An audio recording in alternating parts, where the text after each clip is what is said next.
Campina Grande, sexta-feira, 16 de maio. Para aqueles que não sabem, hoje comemora-se o dia do Gari. Esses trabalhadores são responsáveis em limpar a cidade. Trabalham durante o dia, varrendo as calçadas no centro e também no início da noite até altas horas, coletando os nossos lixos que nós depositamos.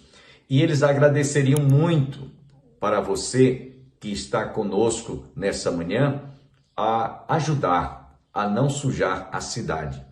Todos os lugares onde você vai, tem lá uma coletoria, né? Onde você joga o seu lixo. E eles agradecem bastante se você pudesse evitar de jogar na calçada ou na rua. Portanto, nesse dia do Gari, reconheça que nós também somos responsáveis em ter uma cidade limpa e asseada. Logo mais, o reverendo Hernandes Dias Lopes estará trazendo um tema muito importante. Você que está já numa certa idade, você precisa de saber como envelhecer com doçura. É esse o tema que ouviremos na sala de prosa. Sem mais delongas, quero deixá-los com o reverendo Hernandes Dias Lopes de Jeremias falando sobre esse tema. Fala, gente boa! Sala de prosa. O assunto hoje é bom, hein? Bom. Pega cabeça branca. Envelhecendo com doçura. Você vai pra lá?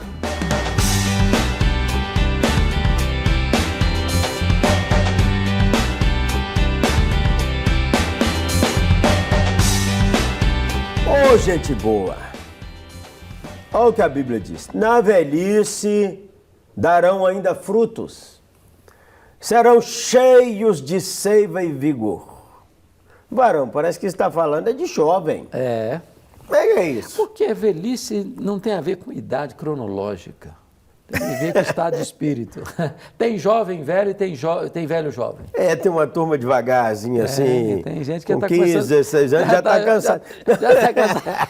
Esses dias eu vi uma menina de 20 anos e falou assim, eu tô cansado demais de tudo. 20 anos, menino. Ai. Estava me lembrando do pastor Raimundo Lori, que foi seu professor e meu. Ele encontrou um colega na rodoviária. Naquela época só andava de rodoviária, né? Na rodoviária. Aí, primeiro ano de ministério, encontra com o Raimundo Lori, que já era um senhor já de 70, ele vai fumaça. Reverendo, eu estou muito cansado. Colega, no dia que eu tiver um bagaço com você, eu largo o ministério. Então, tem gente que está começando e já está querendo desistir.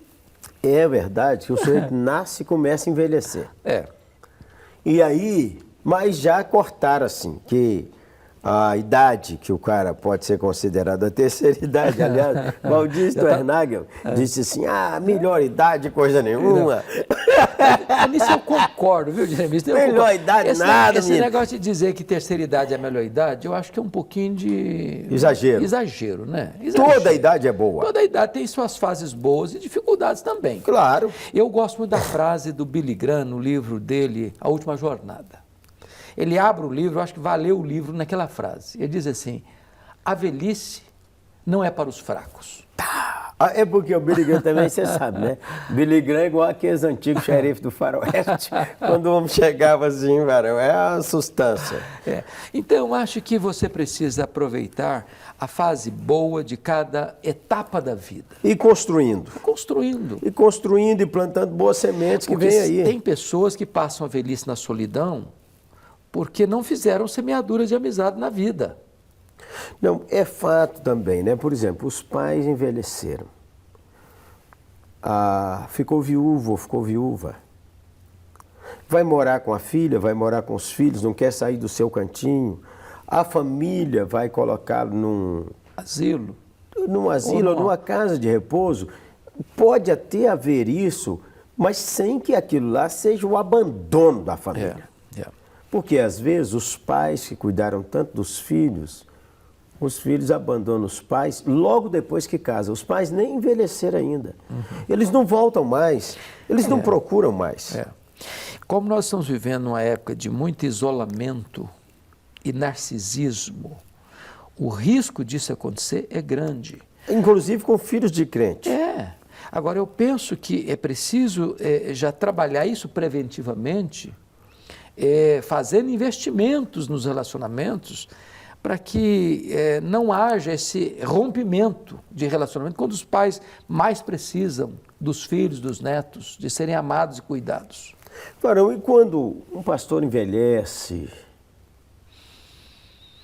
Ô pastor Jeremias, eu acho que nós pastores precisamos ter sonhos. Eu gosto muito de Joel, quando ele disse que os vossos velhos sonharão. Olha aí. E esse sonhar, é claro, não é porque comeu demais e é isso. Feijoada brava. Eu acho que é a ideia lá do Caleb, né, que o cara está com 85 anos e ele está querendo conquistar. Dá-me essa montanha. Eu quero conquistar, eu tenho coisa para fazer. Eu não sei quanto a você, eu acho que é você como eu, nesse quesito. Eu sou um jovem de 20 na carcaça de 60. Eu tenho sonhos, eu tenho planos, eu tenho projetos, eu não estou olhando no retrovisor. Não, nem dá para olhar pelo retrovisor. Não dá, varão, eu quero olhar para frente, eu quero conquistar, eu quero avançar, eu tenho coisa para fazer. Eu não sei se Deus vai me permitir fazer todos aquilo que eu sonho fazer, mas eu quero fazer. Eu acho que se eu viver 200 anos, ainda não realizo o que eu estou querendo realizar. Agora, eu não quero adoecer meu coração e também não quero atrapalhar a nova geração. Pelo contrário, eu quero impulsionar a nova geração para que eles sejam melhores do que a minha geração. E, aliás, esse é o desafio da pessoa que chegou lá na terceira idade, é investir nas futuras gerações.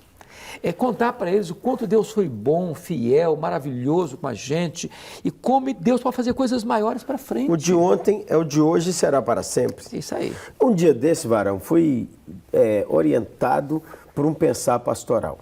Cheguei no aeroporto aqui e por uma circunstância que me aconteceu. Eu vi, assim, mais de 70 pessoas, tudo de cabecinha branca, calculei a idade deles, acima de 68 anos, todo mundo animado, chegando de uma viagem, e ao pensar naquilo ali, eu disse, gente, o que está acontecendo? Encostei e perguntei. Falei, o que aconteceu? Não, nós somos todos assim, já quase da quarta idade, e nós resolvemos fazer uma viagem para Vitória. Opa! E aí nós fomos passear, fizemos uma coisa maravilhosa juntos, rimos, sonhamos, conversamos. E agora chegou aqui em São Paulo, na madrugada, não teve pouso, voltamos para Belo Horizonte, não teve pouso, voltamos para cá de novo, e estava todo mundo alegre. Eu soube dessa história porque eu fui pegar minha mala e pela primeira vez, depois de muitos anos, peguei a mala errada. Eita. É uma história boa, mas eu pensei, gente, está aí um projeto que nós precisamos de grandes pastores para cuidar de um povo desse, povo alegre, bem disposto, obra missionária maravilhosa, e outra coisa, gente experiente. Tem muitas dessas pessoas que estão na terceira idade que têm condições boas financeiramente, estão tranquilos financeiramente, mas que precisa de gente para somar, para fazer uma viagem, para ter um encontro gostoso, para fazer da vida uma celebração. Olha, e não um rosário de murmuração. Toda igreja deve investir nesse ministério. Agora eu preciso dar um testemunho. Minha mãe, Dona Ilka, deve fazer 93 anos em maio. Dona Ilka disposta, varão. Se você chegar lá de carro e ela falar assim, meu filho, você tem uma meia hora? Tenho, irmã Ilka. Então me leva ali, porque tem uma moça que teve filho, eu preciso ir lá orar com ela. Olha que bonito. Aí a irmã fulana está sem vir no culto, 4 domingos, me leva lá que eu quero orar com ela. Tem ministério. Ministério de oração, dirige o culto, canta no coral. Benção. Bom, aproveitando que o negócio é envelhecer com doçura, você me dá os parabéns esse mês. Porque é dia 27, eita, rapaz, tô carimbando 64, turbinado, louvado seja nosso Senhor Jesus Cristo. Eu quero que você ore por mim, porque eu quero ter essa experiência. Cheio de força e vigor, para anunciar que o Senhor é reto. É esse o propósito da nossa vida. É de Deus que vem a nossa força. Seguir não está escrito testemunho. Lá no Salmo... Vou dar uma olhadinha aqui, Isaías 40, olha que coisa fantástica que está escrito lá. Vamos embora. Isaías 40. Isso tudo 40. É para te pôr doçura na sua vida, hein? Eu acho isso maravilhoso. E eu estou aproveitando aqui, esse versículo vai ser do meu aniversário. Vamos chegar lá. Olha que coisa linda. Isaías 40, 29 a 31. Ah, boa. Deus faz forte ao cansado e multiplica as forças ao que não tem nenhum vigor. Os jovens se cansam e se fatigam, Mas os moços de exaustos caem. Mas os que esperam no Senhor renovam suas forças. Sobem com asas como águias, correm e não se cansam, caminham e não se fatigam. É nós. A nossa força vem do Senhor. Amém. Olha, glória a Deus. Você que está envelhecendo, pode ter 10 anos, está envelhecendo. Não quer chegar a ficar velho? Então a opção é, eu quero que você continue. Continue no Senhor e Deus vai derramando doçura no nosso coração e no seu coração. E que as tristezas da vida não amargure o seu coração, que você olhe sua vida do ponto de vista da soberania e do amor de Deus. Bom, é meu aniversário, esse mês de março. Por você, Varão. Boa. Agora. Deus amado, nós queremos te dar graças pela vida do pastor Jeremias, pela bênção que ele tem sido na nossa vida, na nossa história, na história da igreja evangélica deste país e de tantos outros lugares do mundo. Rendemos-te graças pela sua vida, pela sua família, pelo seu ministério. Rendemos-te graças porque ele tem sido um motivador dos santos por onde passa. E agora te pedimos, meu Deus, que aquelas pessoas que estão nos acompanhando sejam revestidas da doçura da tua graça. Aleluia. E tenham a alegria de viver, de celebrar a vida, porque a vida é um dom que vem das tuas mãos. Amém. Muito obrigado por esse tempo precioso. Oramos em nome de Jesus. Amém. Amém. Grande abraço. Deus abençoe sua vida.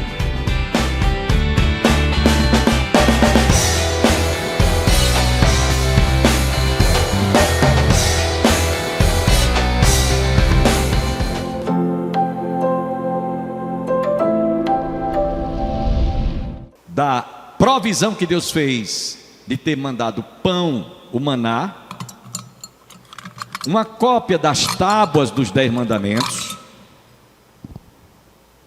aqui, e também a vara de Arão, que ela ficou intacta, o verde da vara de Arão permaneceu viva. Então, isso aqui era um memorial para que o povo lembrasse, como vocês estão vendo. E só quem podia tocar nessa arca eram os sacerdotes. Os sacerdotes iam tocando as trombetas na frente, podem passar novamente, e os demais sacerdotes conduziam-na nos ombros. Havia uma ordem do Senhor que só quem podia tocar nessa arca eram os sacerdotes. A arca era símbolo da presença de Deus. Eu vou pedir que vocês mostrem mais outras imagens aí, por favor. A segunda imagem, sim. Pronto. Então, aqui era a arca. Havia 2 anjos, uma gravura, não era para ser adorado. 2 símbolos de 2 anjos, 2 seres angelicais, lá em cima dessa tampa, aqui, como vocês estão vendo. Era um símbolo de que aqueles anjos estavam adorando, não é a arca em si, mas ao Senhor, que havia ordenado que aquela arca servisse de símbolo da sua presença. Então, os sacerdotes iam tocando, ali era trombeta, tinha uma harpa, e eles conduziam Aná, assim. Mostra outra imagem aí. Essa outra imagem. Então, está aqui os 2 anjos ali em cima, a arca da aliança. Outra imagem para a gente concluir. Tem mais outra aí? Bom, então, ninguém fora os sacerdotes podiam tocar. E quem tocasse seria morto. Morto. Aí você diz assim, isso aqui era mais importante. Não, não se trata disso, era uma referência para que o povo obedecesse. Como Deus deu a Adão, não toque na árvore do conhecimento do bem e do mal, porque no dia em que dela comer, certamente morrerás. A questão aqui era a obediência àquilo que Deus havia falado. E aí nós vamos ver, meus irmãos, que Josué, inclusive, teve a mesma experiência de Moisés. No livro de Josué, no capítulo 3, versos 4 a 5, vocês vão observar que o Senhor, do mesmo modo como chegou para Moisés, disse: descalça, tira as sandálias dos teus pés, porque a terra em que estás é santa. O Senhor dirigiu a mesma palavra para Josué. Josué capítulo 3, versos 3 e 4. E ordenaram ao povo dizendo: quando virdes a arca da aliança do Senhor, vosso Deus, e que os levitas e sacerdotes se levam, partireis vós também do vosso lugar e a seguireis. Contudo, haja a distância de cerca de 2.000 côvados entre vós e ela, não vos chegueis a ela, para que conheçais o caminho pelo qual haveis de ir, visto que por tal caminho nunca passaste antes. Desculpem. Disse Josué ao povo: santificai-vos, porque amanhã o Senhor fará maravilha no meio de vós. E em Josué capítulo 5, versículo 15, o Senhor chegou para Josué e disse as mesmas palavras lá de Moisés. Respondeu o príncipe dos exércitos do Senhor a Josué: descalça as sandálias dos pés, porque o lugar em que estás é santo. E fez Josué assim, ficou de pés descalços novamente, do mesmo modo como o Senhor. Por que essa observação? Porque a arca da aliança, que era símbolo da presença de Deus, lá no Monte Sinai, no Monte Horebe, era a sarça que ardia e não se consumia. Aqui é a arca da aliança. Inclusive nós temos um grupo de louvor aqui, que é a Arca da Aliança, né? Que eles denominaram-se Arca da Aliança, fazendo menção dessa arca, desse exemplo, desse aqui, dessa réplica da arca. Moisés recebeu, Josué também: descalça as sandálias dos teus pés, porque o lugar que tu estás pisando é santo. Você não vai fazer isso aqui na igreja, eu estou apenas ilustrando para que vocês entendam. E aí, meus irmãos, havia também uma recomendação que ninguém tocasse. Mas aí, quando a arca foi tomada pelos filisteus, que inclusive está lá no livro de 1 Samuel, capítulo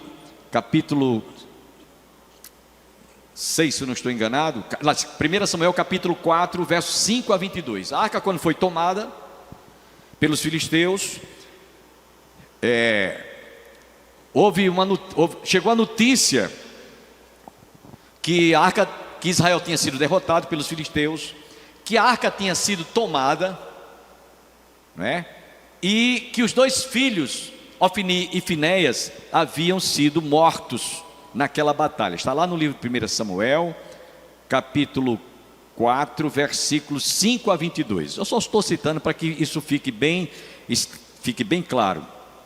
Capítulo 4, versos 5 a 22. Então o sacerdote Eli, quando soube que Israel tinha sido derrotada, chegou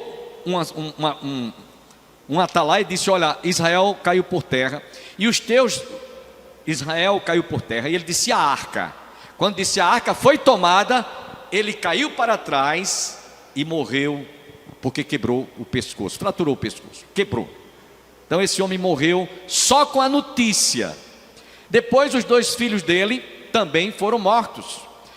E a mulher de um deles, né, salvo engano foi Ofni, era Ofni e Finéias, quando tomou conhecimento de que o seu marido tinha morrido, ela abortou a criança e nasceu um filho, e ela colocou o nome de Icabode, que significa foi-se a glória de Israel. Tudo isso porque a arca foi tomada. Então, quando essa arca foi devolvida nos dias do rei Davi, a arca foi devolvida, e a arca chegou num lugar chamado Bet-Semes. Está lá no livro também ainda de 1 Samuel, capítulo 4, versos 12 a 22.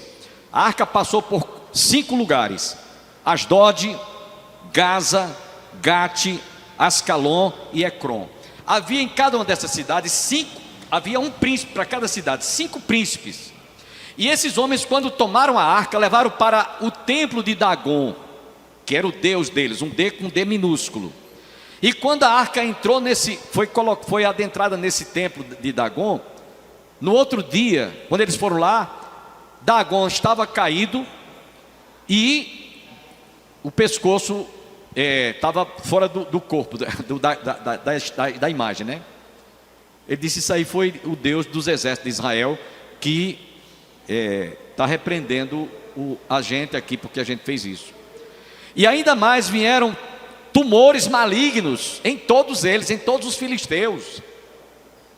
E também, além de tumores, vieram uma praga de rato. Então a gente tem que se desfazer dessa arca, porque ela está trazendo aqui para a gente morte. 70 homens foram olhar, por curiosidade, o que estava dentro dessa arca, morreram. Foram só olhar, nem tocaram, foram só olhar, morreram. Então, quando a arca foi devolvida nos dias do rei Davi, a Bíblia diz que foi orientado que se colocasse dentro dois animais, 2 vacas, que tivesse de cria nova, que não tivesse colocado jugo sobre elas, que fossem devolvidas estas vacas, não tivesse trabalhado em arado nem nada, essas 2 vacas colocassem a arca dentro, lá para essas vacas levarem a arca, colocassem 5 tumores de ouro dentro da arca, acompanhasse a arca, e 5 ratos de ouro. Imagine rato de ouro. Só assim a praga ia sair daquelas 5 cidades, dos 5 príncipes. E foi então, as vacas foram. Quando chegou na cidade de Bet-Semes, uma das vacas tropeçou. E um sujeito chamado Uzá quis ajudar para a arca não cair. O que aconteceu? Ele também foi morto, fulminado, simplesmente porque tocou na arca.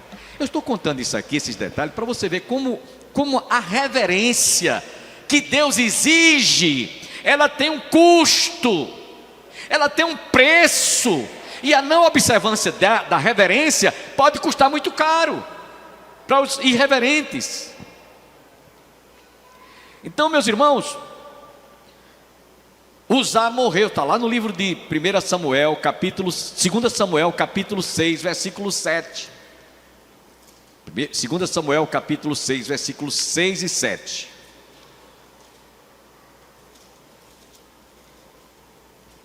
Diz aqui: quando chegaram à eira de Nacon, estendeu Uzá a mão à arca de Deus e a segurou, porque os bois tropeçaram. Então a ira do Senhor se acendeu contra Uzá, e Deus o feriu ali por esta irreverência, e morreu ali junto à arca de Deus. Uma vez eu vi o pastor Alexandre Ximenes, inclusive peço que vocês orem por ele. Ele sofreu uma queda essa semana, fraturou o fêmur, e oremos pelo pastor Alexandre Ximenes. E eu me lembro de uma pregação que ele fez no seminário, e ele falou que Deus não precisa de ajuda. Deus não precisa de ajuda. E foi o que Uzá quis fazer, quis ajudar Deus. Quando a arca, os bois, né? Não eram vacas, eram os bois, iam levando, tropeçou, ia cair, a arca botou a mão para ela não cair no chão. Deus não precisa de ajuda. E ele morreu na mesma hora. Tudo isso que eu estou contando, irmãos, é para chamar a atenção como Deus leva a sério a questão da reverência. No livro de Eclesiastes, capítulo 5, versículo 1, diz: guarda o teu pé, como se tira a sandália dos teus pés. Você não vai tirar o sapato nem a sandália, porque pode ser que alguém até se incomode com o chulé, né? Estou brincando, irmãos. Mas tirar no sentido de você estar adentrando num lugar que você deve ter total reverência. É nesse sentido. Guarda o teu pé quando entrares na casa do Senhor. Eclesiastes capítulo 5, versículo 1. Estou quase concluindo a primeira parte hoje. Só estamos no Velho Testamento. Eu podia citar dezenas de textos, mas vamos ficar somente com essas passagens aqui, que eu admito que seja importantes. Mas no livro de Eclesiastes, capítulo 5, versículo 1, o Senhor diz: guarda o teu pé quando entrares na casa de Deus, chegasse para ouvir, é melhor do que oferecer sacrifício de tolos, pois não sabem que fazem mal. Leve isso a sério. Leve isso a sério. Aqui, meus irmãos, é um lugar que a única pessoa com quem nós devemos dialogar é com Deus. É a única pessoa que devemos dialogar. Eu tenho um assunto para tratar com a irmã ou com a família de A ou B ou C ou D. Deixa quando terminar o culto. Terminar o culto você... Agora aqui dentro, não perturbe quem está ao seu lado com aquele converseiro desnecessário, desviando a atenção de quem está ligado com a palavra, ouvindo a palavra para se alimentar o coração. São apenas 2 horas, às vezes menos do que isso, que você está aqui dentro para ouvir o que Deus quer falar ao seu coração, e você tem a semana todinha, você tem um mês, e você tem o resto do dia todinho para conversar o que você quiser, com quem você quiser, mas aqui dentro é só com o Senhor. A conversa é com Deus, em oração. Reverendo Jonatas Catão, ele falava muito, quando nós abrimos a Bíblia está falando com a gente. Quando a gente ora, é Deus que está falando. Quando a gente ora, estamos falando com Deus. Quando abrimos a Bíblia, é Deus falando conosco. O diálogo aqui é com o Senhor. Deixa para conversar outras coisas depois, agora não. Guarda o teu pé quando entrares na casa do Senhor teu Deus.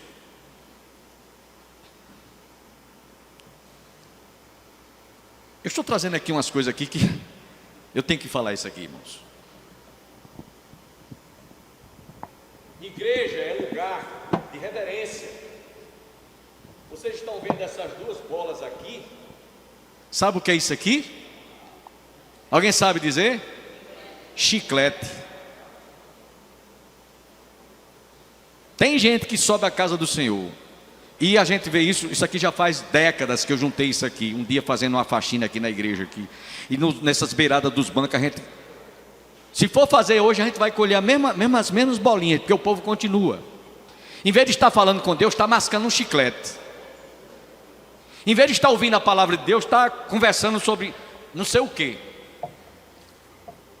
Então, meus irmãos, aqui é o lugar menos indicado para que essas pessoas que têm esse tipo de comportamento se comportem dessa maneira. O converseiro: eu vou à casa do Senhor porque eu tenho que me encontrar com a irmã fulana de tal, ela é costureira, eu estou com um vestido para ela costurar. Aí na hora do culto: irmã, a senhora ainda está costurando? Na hora do culto, gente, desviando a atenção, perturbando, tirando a concentração de quem não estava ali bebendo a palavra. Irmão, aquele carro, você já vendeu o carro ou ainda está para vender? Se vender, me dê a preferência. Vem tratar de negócios. A gente vai ver isso mais adiante. Jesus, então, quando viu que estavam fazendo da casa do seu casa de negócio, pegou um chicote e açoitou todo mundo e expulsou de dentro do templo. Estou terminando. Então, aqui não é lugar para você tratar com costureira, se vai trocar o carro, se vai comprar o carro. Aqui não é lugar para que você tenha outro assunto senão este, falar com Deus. A partir de hoje, eu espero que aqueles irmãos e aquelas pessoas que têm esse comportamento contrário a isso que nós estamos falando aqui, pelo menos leve em consideração, não é a mim, pastor Bolso, mas a palavra de Deus. Leve em consideração. E quando alguém vier puxar assunto para você, diga: irmão, agora não, estou aqui bebendo a palavra, estou me alimentando da palavra, estou recebendo a palavra de Deus, depois a gente conversa, agora não. Ou então, se essa pessoa é muito insistente, se retire do lugar, vá para outro canto. Obrigado por sua teleaudiência. Segunda-feira, se Deus assim nos permitir, estaremos juntos para a realização de mais um programa Opção para a Vida. Vá ao templo mais próximo da sua casa. Se você reside em Campina Grande, faça-nos uma visita à Igreja do Calvário, situada às margens do Açude Velho, no início do giradouro da Avenida Brasília. Escola Dominical, 9 horas, às terças-feiras, culto da família, e também às quintas-feiras, estudo bíblico. Deus abençoe a você e toda a sua família, um bom final de semana e até a próxima segunda-feira, se Deus quiser. Ó Pai, eu queria tanto ver o meu Senhor descer, vindo me encontrar. Eu posso até imaginar a refulgente glória do Senhor Jesus, transpondo as brancas nuvens no mais puro azul, onde nem sul nem norte existirá. E em meio a lágrimas, sorrisos de alegria e de prazer, Eu que era cego agora posso ver, contemplar, enfim. Por isso eu canto glória, glória, glória ao autor da minha fé. Glória, glória ao autor da minha fé.